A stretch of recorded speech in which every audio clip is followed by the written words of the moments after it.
అందరికీ నమస్కారం. Welcome to my channel. ఈ వీడియోలో ప్రభుత్వ ఉద్యోగులకు సరెండర్ లీవ్ పూర్తి తాజా సమాచారం అండి.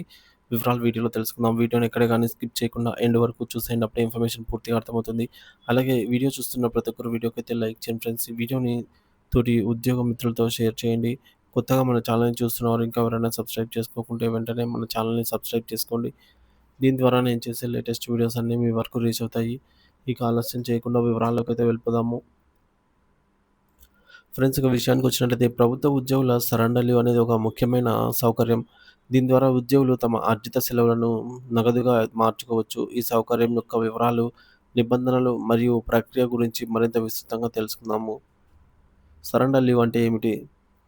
ఎన్‌క్యాష్‌మెంట్ ఆఫ్ లీవ్స్ ఖాతాలో నిల్వ ఉన్న సెలవులను కొన్ని లేదా అర్జిత సెలవు ఖాతాలో ఉన్న వాటిని షరతులకు లోబడి ప్రభుత్వానికి అప్పజెప్పి దానికి ప్రతిఫలంగా నగదు పొందే పద్ధతిని సరెండర్ లీవ్ అంటారు. ఇది ఉద్యోగులకు ఆర్థికంగా ప్రయోజనం చేకూర్చే ఒక ఏర్పాటు. అర్హులైన ఉద్యోగులు ఎవరంటే ఈ సౌకర్యం కింద ఉద్యోగులకు ఈ సౌకర్యం క్రింది ఉద్యోగులకు వర్తిస్తుంది. ఎవరికంటే గెజిటెడ్ ఉద్యోగులు, నాన్ గెజిటెడ్ ఉద్యోగులు, 4వ తరగతి ఉద్యోగులు, అలాగే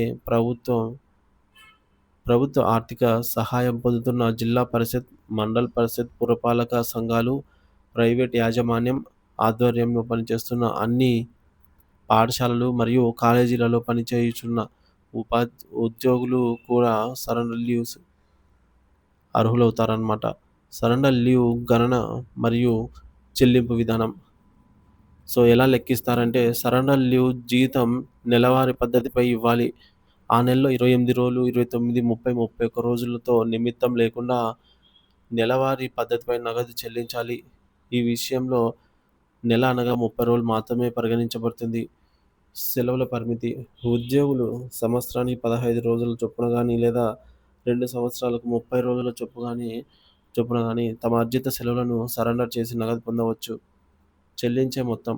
సరెండర్ లీవ్ కాలానికి పూర్తి వేతనం మరియు ఇతర అలవెన్స్‌లను అంటే ఉదాహరణకు డీఏ, హెచ్ఆర్ఏ, సీసీఏ మంజూరు చేయబడతాయి. అయితే మధ్యంతర భృతి, ఐఆర్ చెల్లించబడదు. హెచ్ఆర్ఏ అర్హత. ప్రభుత్వ క్వార్టర్‌లో నివాసం ఉంటున్నటువంటి ప్రభుత్వ ఉద్యోగులు కూడా సరెండర్ సెలవుల జీతంలో హెచ్ఆర్ఏ పొందుటకు అర్హులు. ఇక సరెండర్ లీవ్ అనుమతికి నిబంధనలు.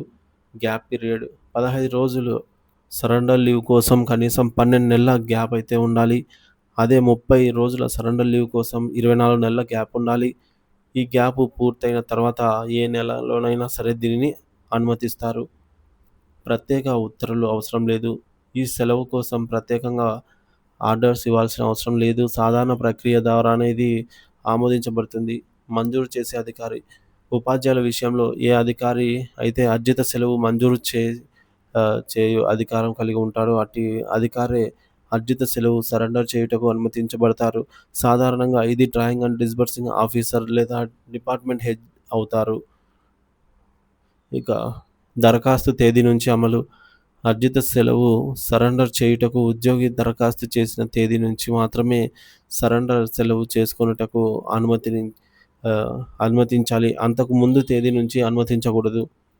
అర్జిత సెలవు ఖాతాలో నగదు విధానం. జనవరి 1వ తేదీన గానీ, జూలై 1వ తేదీన గానీ అర్జిత సెలవులను సరెండర్ చేసిన సందర్భంలో అర్జిత సెలవు ఖాతాలో నుంచి ముందుగా ఈ మేరకు సెలవును తగ్గించి ఆ తర్వాత అర్జిత సెలవులు జమలు నమోదు చేయాలి. క్రెడిట్ ఎర్న్డ్ లీవ్స్ అన్నమాట. ఎన్ని అని. ఇక అర్జిత సెలవులు సరెండర్ చేసినందువల్ల వచ్చు సెలవు జీతం, జీపీఎఫ్ అలాగే ప్రభుత్వానికి చెల్లించాల్సిన అడ్వాన్స్‌లు, సహకార సంస్థల బాకీలు మొదలైనవి తగ్గించకూడదు. అంటే ఈ మొత్తంలో ఎటువంటి మినహాయింపులు ఉండవు.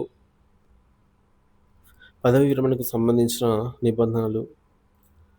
పదవీ విరమణకు ముందు పదవీ విరమణ తేదీ సమీపంలో ఉన్న ఉద్యోగులకు కూడా సరెండర్ లీవ్‌లు మంజూరు చేయవచ్చు. అయితే వారికి మంజూరు చేయబడిన చివరి తేదీకి మరియు పదవీ విరమణ తేదీకి మధ్య డ్యూటీ పీరియడ్ కనీసం 30 రోజులు తగ్గకుండా ఉండాలి. అంటే సరెండర్ లీవ్ ఆమోదం తర్వాత కనీసం 30 రోజుల సర్వీసు మిగిలి ఉండాలి. సేవలో ఉండగా మరణిస్తే పదవీ విరమణ సర్వీసులో ఉంటూ మరణించిన ఉద్యోగుల విషయంలో అర్జిత సెలవును నగదుగా మార్చుకునే విషయంలో కార్యాలయపు అధికారే మంజూరు చేయవచ్చు. ఇది మరణించిన ఉద్యోగి కుటుంబానికి ఆర్థిక సహాయంగా అయితే ఉంటుంది. బిల్లు సమర్పణ మరియు రద్దు. సమయ పరిమితి. సరెండర్ సెలవు మంజూరైన తేదీ నుండి 90 రోజుల లోపు బిల్లును నగదు కోసం సమర్పించాలి.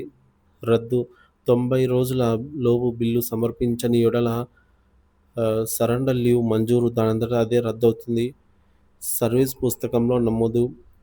అర్జిత సెలవు సరెండర్ చేసిన సందర్భాల్లో పూర్తి వివరాలు, ఉత్తర్వుల నంబర్‌తో సహా సంబంధిత ఉద్యోగి సర్వీసు పథక పుస్త సర్వీస్ పుస్తకంలో ఎర్ర సిరాతో స్పష్టంగా నమోదు చేయాలి. అలాగే సర్వీస్ పుస్తకంలో అర్జిత సెలవును పట్టికలో కూడా ఎర్ర సిరాతో నమోదు చేసి అటెస్టేషన్ చేయాలి. ఇది భవిష్యత్తులో ఎలాంటి గందరగోళం లేకుండా ఉండటానికి సహాయపడుతుంది. బదిలీ అయిన ఉపాధ్యాయుల విషయంలో ఇక ఉపాధ్యాయులు ఇటీవల బదిలీలలో భాగంగా ఒక ఎస్టీఓ పరిధి నుంచి మరొక ఎస్టీఓ పరిధిలోకి పాఠశాలలకు మారినప్పుడు సరెండర్ లీవ్ కోసం దరఖాస్తు చేసే సందర్భంలో పాత ఎస్టీఓ కార్యాలయం నుంచి ఫ్లై లీఫ్ జిరాక్స్ కాపీని ఎస్టీఓ గారి అటెస్టేషన్‌తో సమర్పించాలి. ఇది వారి పూర్వ అర్జిత సెలవుల వివరాలను ధృవీకరించడానికి అవసరము. సరెండర్ లీవ్ అనేది ఉద్యోగులకు తమ కష్టార్జితమైన సెలవులను ఆర్థికంగా ఉపయోగించుకోవడానికి ఒక చక్కటి అవకాశం. ఈ నిబంధనలను సరిగ్గా అర్థం చేసుకొని పాటించడం ద్వారా ఉద్యోగులు ఈ సౌకర్యాన్ని సక్రమంగా వినియోగించుకోవచ్చు.